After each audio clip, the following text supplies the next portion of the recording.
ఏపీలో మద్యం షాపులకు మందుగుడిగా దరఖాస్తులు వస్తున్నాయి. ప్రభుత్వం ఊహించిన దానికంటే తక్కువ రెస్పాన్స్ వస్తోంది. పలుచోట్ల సిండికేట్ అవ్వడంతో తక్కువ అప్లికేషన్స్ వస్తున్నాయని అనుమానిస్తున్నారు.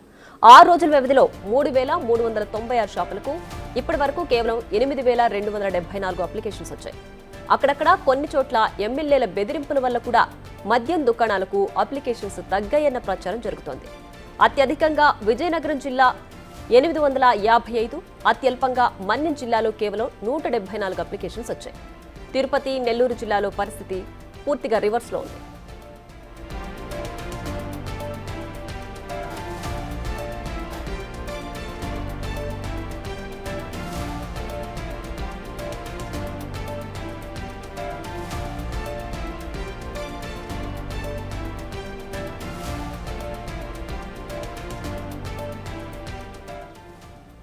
ఏపీలో మద్యం షాపులకు మందగుడిగా దరఖాస్తులు వస్తున్నాయి. ప్రభుత్వం ఊహించిన దానికంటే తక్కువ రెస్పాన్స్ వస్తోంది. పలుచోట్ల సిండికేట్ అవ్వడంతో తక్కువ అప్లికేషన్స్ వస్తున్నాయని అనుమానిస్తున్నారు. 6 రోజుల వ్యవధిలో 3,396 షాపులకు ఇప్పటి వరకు కేవలం 8,274 అప్లికేషన్స్ వచ్చాయి. అక్కడక్కడ కొన్ని చోట్ల ఎమ్మెల్యేల బెదిరింపుల వల్ల కూడా మద్యం దుకాణాలకు అప్లికేషన్స్ తగ్గాయన్న ప్రచారం జరుగుతోంది. అత్యధికంగా విజయనగరం జిల్లాలో 855, అతి అల్పంగా మన్యం జిల్లాలో కేవలం 174 అప్లికేషన్స్ వచ్చాయి. తిరుపతి, నెల్లూరు జిల్లాలో పరిస్థితి పూర్తిగా రివర్స్లో ఉంది.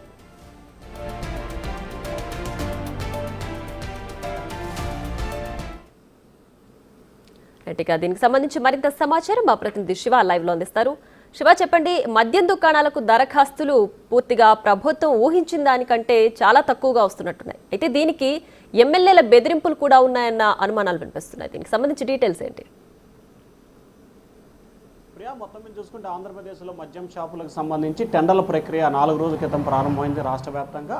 అయితే మొదటి 2 రోజులు అమావాస్య ముందు, తర్వాత రోజు అమావాస్య కావడంతో పూర్తి స్థాయిలో మొదటి రోజు 200 అప్లికేషన్లు, రెండో రోజు 1,600 అప్లికేషన్లు వచ్చిన పరిస్థితి కనిపించింది. మూడో రోజు, 4గో రోజు బేరేజ్ వేసుకుంటే దాదాపుగా ఇప్పటి వరకు 8,200 పైగా అప్లికేషన్లు రావడం జరిగింది. మనం గతంలో 2004 నుంచి 2019 వరకు పరిశీలిస్తే, అంటే దాదాపుగా 15 సంవత్సరాల పాటు చూసుకుంటే ప్రతి సీజన్ కూడా, అంటే 2 సంవత్సరాలకు ఒకసారి ఈ టెండర్ ప్రక్రియ కొనసాగుతోంది. ప్రతిసారి కూడా 30,000 నుంచి 70,000 వరకు వరుసగా రాష్ట్ర వ్యాప్తంగా అప్లికేషన్లు వచ్చిన పరిస్థితి కనిపించింది. 2014 నుంచి 19 వరకు అయితే దాదాపుగా 40,000 అప్లికేషన్లు రాష్ట్ర వ్యాప్తంగా కూడా రావడం జరిగింది. దాదాపుగా 3,300 షాపుల పైగా కూడా మద్యం షాపులు ఉన్న పరిస్థితి ఉంది. వీటికి టెండర్ల ప్రక్రియ సంబంధించి పూర్తి స్థాయిలో కూడా జాప్యం కొనసాగుతోంది. అయితే దీంట్లో ప్రధానమైన కారణం నియోజకవర్గానికి సంబంధించిన ఎమ్మెల్యేలు వాటాలు అడగటం, అలాగే తమ అనుమతి లేకుండా ఎవరు కూడా మద్యం షాపులకి టెండర్లో పాల్గొకూడదు, అప్లికేషన్ దరఖాస్తు చేయకూడదు అని చెప్పి ముఖ్యంగా హెచ్చరికలు జారీ అవుతున్నాయి. దీంట్లో ఎక్కువగా పల్నాడు ప్రాంతం, రాయలసీమ ప్రాంతం, తిరుపతి, నెల్లూరు జిల్లాలకు సంబంధించి ఎక్కువగా కూడా ఈ ప్రక్రియ కొనసాగుతోంది. మనం ఒకసారి పరిశీలిస్తే మొత్తం 3,396 షాపులకు గాను నిన్న సాయంకాలం 8 గంటల వరకు, అంటే నిన్న అప్లికేషన్ క్లోజ్ అయ్యే టైం వరకు 8,274 అప్లికేషన్లు రావటం జరిగింది. దీంట్లో ప్రధానంగా చూసుకుంటే అత్యధికంగా విజయనగరం జిల్లాకు సంబంధించి 153 షాపులకి 855 అప్లికేషన్లు రావడం జరిగింది. అలాగే అతి స్వల్పంగా అల్లూరు సీతారామరాజు జిల్లాకి 40 షాపులుంటే 75 అప్లికేషన్లు రావడం జరిగింది. సత్యసాయి జిల్లాకు సంబంధించి 87 షాపులుంటే 132 అప్లికేషన్లు రావడం జరిగింది. ఉమ్మడి తిరుపతి, ఉమ్మడి నెల్లూరు జిల్లాకు సంబంధించి చాలా అంటే చాలా తక్కువగా నామినేషన్లు దాఖలవుతున్నాయి. ప్రతి జిల్లాలో కూడా 100 నుంచి 170 వరకు షాపులు ఉన్నాయి. ఒక్కొక్క షాపుకి యావరేజ్న గతంలో 20 నుంచి 25 చొప్పున అప్లికేషన్లు ఆమోదయ్యాయి. కానీ ఇప్పుడు మాత్రం కేవలం 3, 2, 1 చొప్పునే నామినేషన్లు దాఖలవుతున్నాయి. కొన్ని చోట్లయితే కేవలం 1, 2 అప్లికేషన్లు వచ్చిన పరిస్థితి కూడా ప్రధానంగా ఇప్పుడు చర్చనీయాంశమైంది. దీనికి ప్రధానమైన కారణం చూసుకుంటే అధికార పార్టీకి సంబంధించిన శాసనసభ్యులు ఇప్పటికే ఆ మండలానికి, నియోజకవర్గానికి సంబంధించి ఎన్ని షాపులు అయితే వస్తున్నాయో ఆ షాపులకు సంబంధించి అనుచరులకి, నేతలకి ఇప్పటికే డిసైడ్ చేశారు. షాప్ నెంబర్ 3 ఇతనికి, 4 ఇతనికి, 5 ఇతనికి, 6 ఇతనికి పేరుతో డిసైడ్ చేయడం జరిగింది. ఇంతవరకు టెండర్ ప్రక్రియ పూర్తవలేదు, ఎవరికి షాపులు వస్తాయో తెలియదు. కానీ నియోజకవర్గానికి సంబంధించిన ప్రజాప్రతినిధులు మాత్రం ఇప్పటికే షాపులని పంచడం జరిగింది, ఎవరెవరికి ఏ షాప్ అనేది. ఆ తర్వాత ఎవరికైతే అప్లికేషన్ దాఖలు చేసి లాటరీలో వస్తాయో వారి వద్ద నుంచి వీరు బలవంతంగా తీసుకోవటమా, లేకపోతే నామినేషన్ అప్లికేషన్ దాఖలు చేయకుండా చేసే ప్రయత్నాలు అయితే చేస్తున్న పరిస్థితి కనిపిస్తూ ఉంది. ముఖ్యంగా ఉభయ గోదావరి జిల్లాలో అయితే మాత్రం మీరు ఎవరైనా నామినేషన్ అప్లికేషన్ పెట్టుకోండి, మాకు మాత్రం 30 నుంచి 40% వాటా ఇవ్వాలనేది ప్రతిపాదన ఉభయ గోదావరి జిల్లాలో వస్తుంది. అలాగే గుంటూరు, కృష్ణా, ప్రకాశం జిల్లాలకు సంబంధించి మాత్రం ఆ నియోజకవర్గానికి సంబంధించిన ప్రజాప్రతినిధుల అనుమతి లేకుండా మాత్రం ఎక్కడా కూడా అప్లికేషన్ దాఖలు చేసే పరిస్థితి కనిపించట్లేదు. ఇదే రకమైన ప్రక్రియ రాయలసీమలో కూడా కొనసాగుతా ఉంది. ప్రియా, శివ, అయితే మరో 3 రోజుల్లో ఈ గడువు ముగుస్తుంది కదా, అప్లికేషన్స్ గడువు. అయితే దీనికి తక్కువగా అప్లికేషన్స్ రావడానికి ఒక కారణం ఎమ్మెల్యేల బెదిరింపులు కూడా అని చెప్తున్నారు కదా. సో ఈ 3 రోజుల్లో పరిస్థితి ఏమన్నా మారే అవకాశం ఉందా?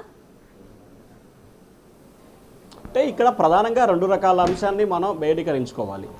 ఆక్షన్ సిస్టంలో వైన్ షాపుల ప్రక్రియ కొనసాగుతూ ఉంది. అంటే వైన్ షాపులకు సంబంధించి ఒకరు 1,00,000 వేస్తే ఇంకొకరు 2 లక్షలు, ఇంకోళ్ళు 3 లక్షలు వేసి ఎట్లాగైనా షాపును దక్కించుకోవాలనే పరిస్థితి ఇక్కడ ఉంటుంది. కానీ ఇప్పుడు అధికార పార్టీకి సంబంధించిన ఎమ్మెల్యేని ఇన్వాల్వ్ అవటం, వారే అప్లికేషన్లు దాఖలు చేయటం, వారి అనుమతి లేకుండా చేస్తున్న పరిస్థితి ఉంది. కాబట్టి అప్లికేషన్లు దాఖలు చేసే పరిస్థితి అయితే చాలా తక్కువగా ఉంది. 4 రోజుల వ్యవధిలో 8,274 అప్లికేషన్లు వస్తే ఇక ఇవాళ రేపు ఎల్లుండితో ఈ గడువు ముడుస్తుంది. మరొక 5-6 వేల అప్లికేషన్ల కంటే ఎక్కువ వచ్చే పరిస్థితి లేదనేది ఎక్సైజ్ శాఖ అభిప్రాయం వ్యక్తం చేస్తూ ఉంది. ఇదే పరిస్థితి కనుక కొనసాగితే ఎక్సైజ్ శాఖకి 100 కోట్ల రూపాయల నష్టం వాటిల్లే అవకాశం ఉంటుంది. ఎందుకంటే మన ఉదాహరణకు చూసుకుంటే 2007, 2006లో ఉమ్మడి గుంటూరు జిల్లాకు సంబంధించి దాచేపల్లిలో ఒక షాపుకి దాదాపుగా 5,30,00,000కి షాపును ఆక్షన్ బాడటం కూడా జరిగింది. అంటే ఒక్కొక్క షాపుకి 5 కోట్ల ఆక్షన్ ఆ రోజు పోయింది. కానీ ఇవాళ అదే షాపుని మనం బేరేజ్ వేసుకుంటే 50 లక్షలు, 70 లక్షలు, కోటి రూపాయల లోపే వేసే పరిస్థితి. ఎందుకంటే అక్కడ పోటీ లేకుండా చేసే ప్రక్రియ కొనసాగుతూ ఉంది. సో ఒక పల్నాడు జిల్లానే కాదు, రాష్ట్ర వ్యాప్తంగా కూడా ఇదే ప్రక్రియ కొనసాగుతూ ఉంది. కాబట్టి వాస్తవానికి రిఫండబుల్ కాకుండా 2 లక్షలు అప్లికేషన్ ఫీజు పెట్టారు. అలాగే ఆక్షన్కి సంబంధించి షాపులు ఉంటాయి. సరాసరిన ఒక్కొక్క షాపు 2 సంవత్సరాల కాల పరిమితి ఉండే ఈ షాపుకి మినిమం 80 లక్షల నుంచి 2 కోట్ల వరకు ధర పలుకుతుందని చెప్పి ప్రభుత్వం అంచనా వేస్తుంది. అంటే దాదాపుగా 3,374 షాపులకు సంబంధించి 1,000 కోట్ల రూపాయల ఆదాయం వస్తుందని చెప్పి ప్రభుత్వం అయితే అంచనా వేస్తూ ఉంది.